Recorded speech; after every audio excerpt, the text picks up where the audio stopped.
Hey,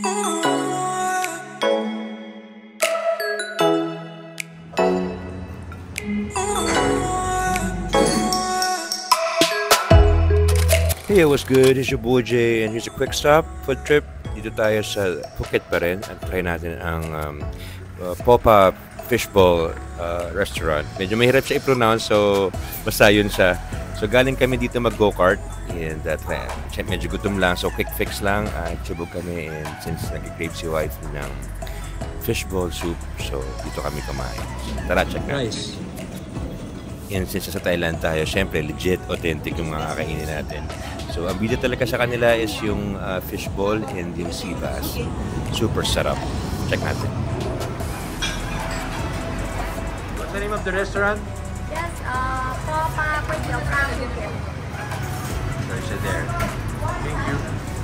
So ang pinaka napansin ko, yung fishbowl nila dito is malayong-malayo din sa yung mga fishbowl dito sa Pilipinas. Kanila kasi parang freshly made.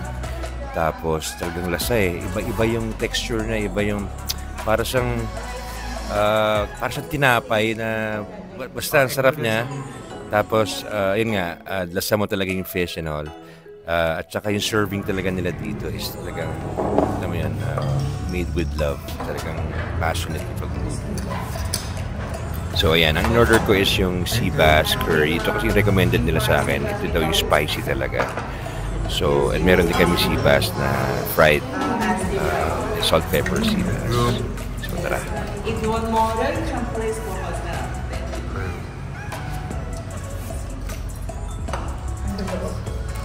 So, may curry siya. Tapos, ay, tom yum. Always even. Pinat na sili. Talagang nakakaba.